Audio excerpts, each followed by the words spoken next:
Hey guys, it's Dave again. Back again. Back again. Here's Dave's Dimension. Back again for another video. Welcome back to the channel where insanity and chaos reigns supreme. So we're back again for another video. This is just gonna be a small little quick video for you guys. So last week, of course, we had Black Friday, and then we had Cyber Monday after Thanksgiving, holiday time of the year. Um, as of Black Friday, they had a special. A lot of stores, a lot of retailers online and in brick stores have had a lot of sales going on. One of them, Celebrity Machines. They are known for doing amazing replicas of license plates, recreations of uh, movie and TV show license plates, and also just fantasy themed license plates. I mean, they have anything from Doctor Who, where it says Police Box and TARDIS right on it, or of course, you can see in the background, I have Ecto 1 and Ecto 1A from Ghostbusters 1 and Part 2. They had an amazing promotion and sale over the weekend, so I jumped in on it. So that's what we're unboxing today. We're going to be going over some license plates that I got from Celebrity Machines. Now, the first one we're going to go over is Ecto 1, but not the Ecto 1 you see up there. You can see the original 1980s New York license plate in kind of a taxi, like a dark kind of taxi cab yellow, orangey kind of color. That's how New York's plates were with the navy blue lettering. Well, back in the second movie, in Ghostbusters 2, as you can see, I have the Ecto 1A right up there, guys. Um, they actually had, in the beginning of the movie, there was Ecto 1. Now, if you've seen Ghostbusters 2, you can recall early on in the movie, before the guys were able to reopen their Ghostbusting business, Ray and Winston were making a few bucks doing birthday parties. And this was the license plate that they had on the Ecto. So this was the update Ecto 1 license plates before they built the new Ecto and had the Dash 1A next to it. So this is a very nice recreation. This is not just a flat piece of aluminum. I really can't talk today, guys. This is embossed. What embossed means is when they actually do the stamp and imprint here. Now, unlike most license plates, you will have the silver aluminum backing. Now, this is flat white, and I'm perfectly fine with that because nobody's going to be looking at that part. I'm going to have this hanging up on my wall, and nobody's going to see that backside, so that's neither here nor there. Now, the two plates I have up there, Ecto 1 and Ecto 1A, they do have the traditional aluminum look to it. There's no kind of a matte or flat painting on there. Now, I really like this because, hypothetically, if you just have a display vehicle, or maybe you're in a state that does not require to have the legal license plate on the front and the back of the vehicle. New York State, you have to have matching license plate on the front of your vehicle and the back of your vehicle, and it has to be licensed through New York State. So, unfortunately, um, that's the law. So we have to abide by that. But if you maybe have a vehicle that you display at a car show, or maybe you're in a state that doesn't require an actual license plate to be on the front of your vehicle, you can throw a nice little vanity, nice little fun themed plate like this on your vehicle. Or just do like I do, slam them up on the wall. Now, you've heard me talk before. Me and my wife, we live in an apartment. So for that, what we do is, obviously, if one day when we do move out, we try to preserve the apartment as best as we can. So I don't use nails or screws or hooks into the wall. I actually use 3M strips. Here, let me grab one of these. So basically, your 3M strips you can get at any store anywhere. This is pretty much what I use, the little Velcro ones. I slap maybe one or two on the back. It's on the wall, and I can take it off without ruining the wall or the paint on the wall. So that's what I do. So again, this is, it's got the full proper print of Lady Liberty right here. And they do also have Ecto 2. Now, you might be thinking, wait a minute, there was no Ecto 2. There was.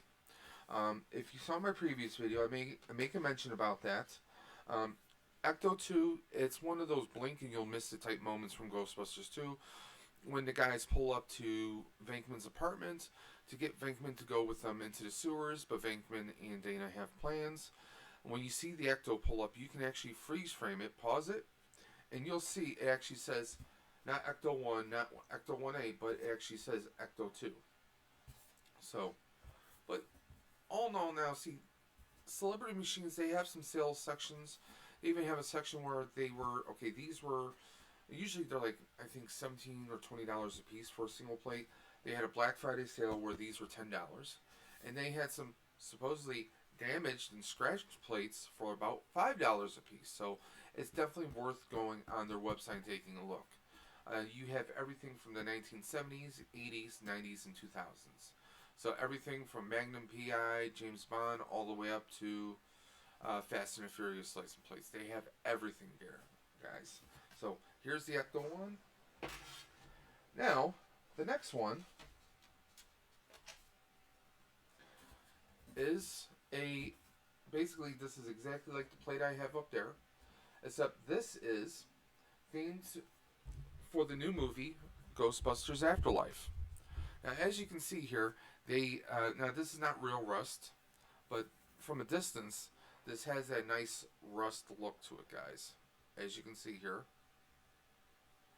I mean, they did a fantastic job on this.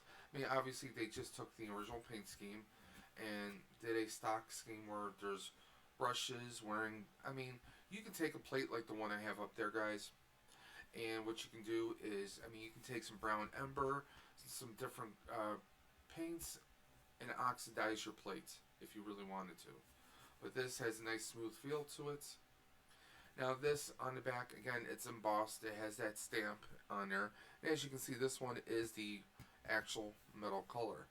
Now this is not a heavy duty. I mean, you can virtually bend this yourself, but why would you? Okay. You don't want to apply too much pressure to these because they will bend and break. But this is, again, this is a fantastic reproduction here, guys.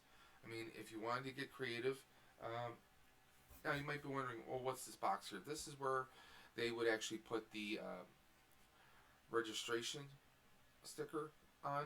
So you would actually see, like, for example, this might say 1986 when it would expire. Things of that nature. So in case you're curious about that, that's what that is. So this is a very awesome, very nice piece of Afterlife. I want to try and figure some place to put it where I have my Lego Afterlife Ecto.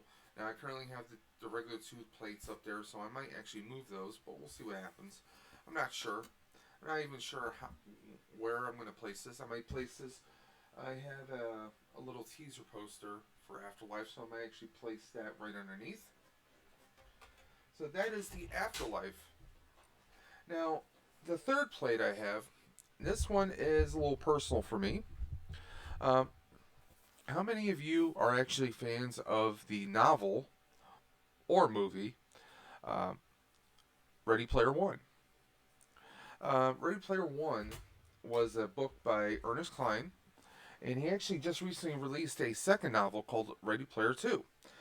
He has other novels out there like Armada, which is a fantastic book. If you get the chance, go to Kindle store, Barnes and Noble, wherever you have, and get a copy of it. It's a great book.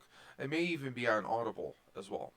Um, Ready Player One takes place basically about 30, no, about 25, 30 years from now, in the late 2040s. Okay. Basically, the world is overcrowded and heavily relying on virtualizing everything. Basically, there is a online. Basically, like instead of the internet, you have this system called the Oasis, and using VR suits, virtual reality or IR augmentation suits, you get to basically you have your own avatars in cyberspace. Okay, you go to school in the Oasis, you work in the Oasis, and you just enjoy yourself and have fun in the Oasis. Instead of going to websites, I mean, literally, there's virtual worlds and planets, just like in the old days for gaming systems. If you wanted to go to a planet, you want to play Metroids, you want to take on Wolfenstein, you'd put that game on your computer, your game console, and you're there, you're playing it. Well, in this movie, you get, or in the book, I should say, you get to basically all your time is spent in there in the Oasis. Basically, there's this the creator of the Oasis died and left a sort of a little hitch to his last will and testament, where he basically, like all video game programmers, you hide little Easter eggs, little fun things that are a callback to the creator or to a certain aspect of a story.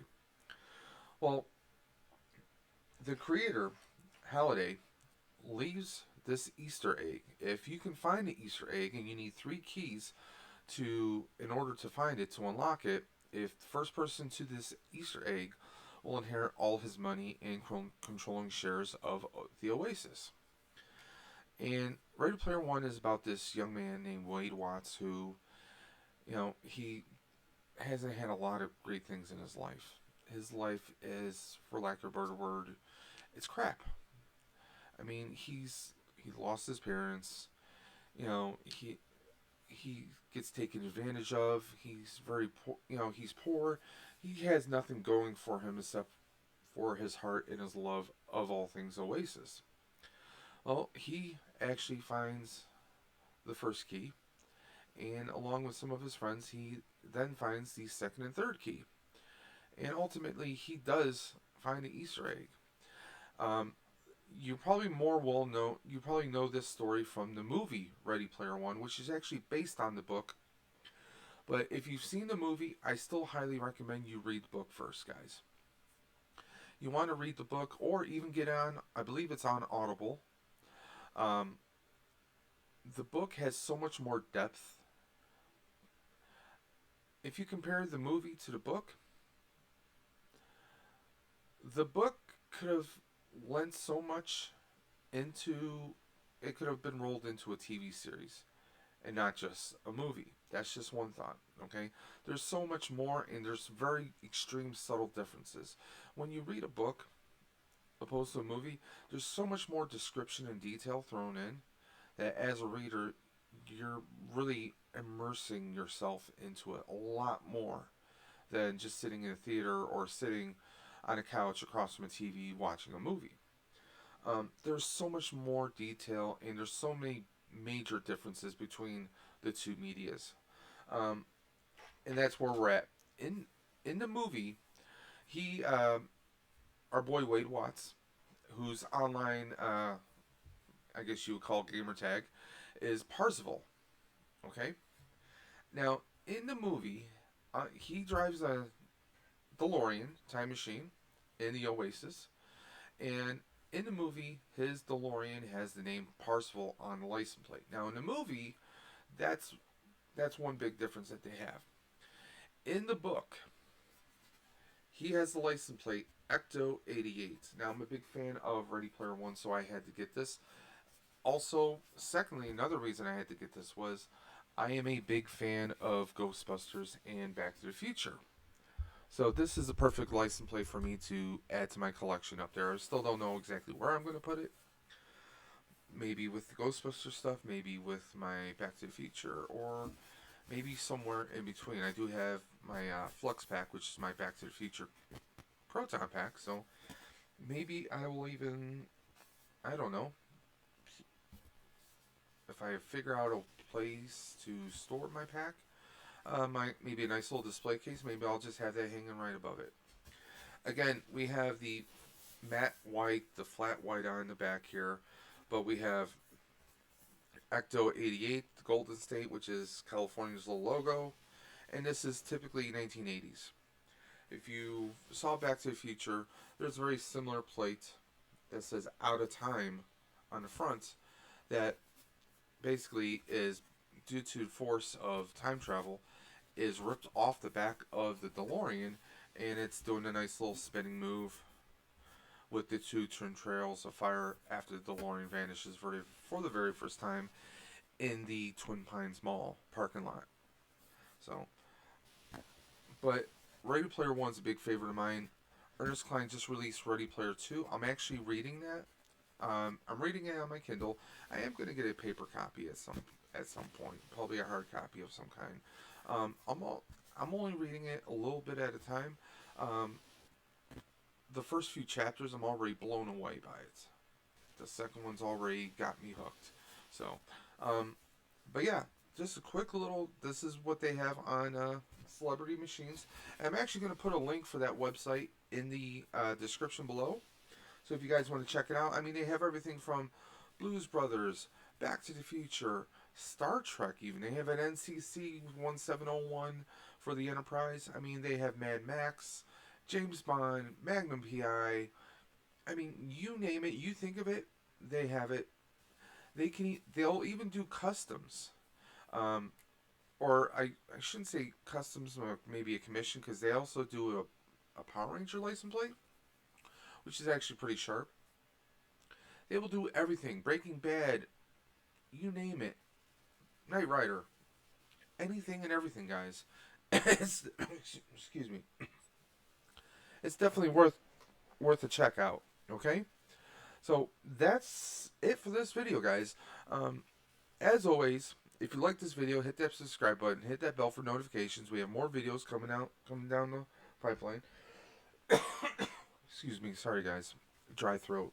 Um, those who saw my last video, the Proton Pack is disassembled. I finished fitting everything together. I disassembled it because we're getting ready to paint it. I'm hoping to start painting this weekend or the weekend after. My plan is still to do an aluminum or silver on the front, or on, I should say not on the front, but on the items themselves, and then do a flat black. I do have semi-gloss. I don't know if I'm going to do a semi-gloss. I'm going to let the flat black sit by itself first. I did do the motherboard today. So, more updates on that coming soon. So you might want to subscribe and keep an eye on our channel for the future. As always, if there's anything you guys want me to check out, I mean, I'm game to check out anything. As you can see, Ghostbusters, Power Rangers. I have the Ectotron Transformer, which was a Transformers crossover with Ghostbusters. I am actually I have the DeLorean Transformer coming. I wasn't too psyched about it when it first came out. You guys, if you've seen my videos, you heard me mention about it. I wasn't psyched about the look. I'm still hoping that there's a few different resources. I'm hoping that will come out with some custom decals to help spruce it up. There's a company called Toy Hacks, toyhacks.com.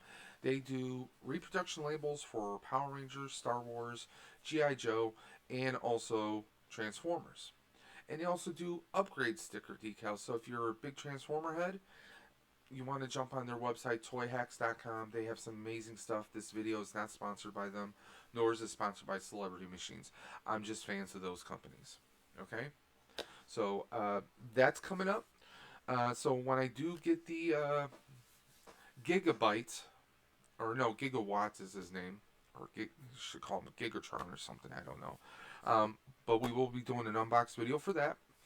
I'm also going to be doing an unbox for the Back to the Future 35th Anniversary Blu-ray edition.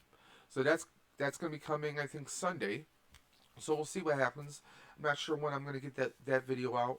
Now, when I am doing the painting, I won't be doing it here. I'm going to be doing it on location at a garage, because I don't have the space here to safely do some painting without doing some damaging on the walls. So and also I'm an asthmatic, so obviously I'm not going to be painting indoors. You got to keep plenty of ventilation when you paint, guys. So I'm actually going to bring some equipment with me, and we're going to try and do some videos while I'm there painting, showing you guys as I'm going through the process, because that's one thing you see a lot of people do. Maybe someone does an unbox or they show you some of the parts. I want to show you guys what I'm doing as I'm going through it, not just to chronicle what I'm doing, if I ever do this, if I ever build another pack after this, but also to maybe help out some people out there. I myself, this is my first time building a full scales proton pack, so you know, we're trying to do everything we can. But if you guys ever have something you want me to take a look at, something you want me to look into or do a review of, please leave a comment in the section below. I'm more than happy to jump on that for you guys. Once again, I rambled on, so I apologize for that, guys. But that's it for this video, guys. So tell me, what do you think of these license plates? I mean, these are pretty sharp, and I can't wait to figure where I'm going to put them on the wall. So until next time, this is Dave from Dave's Dimension saying, keep on busting, and I'll catch you on the flip side.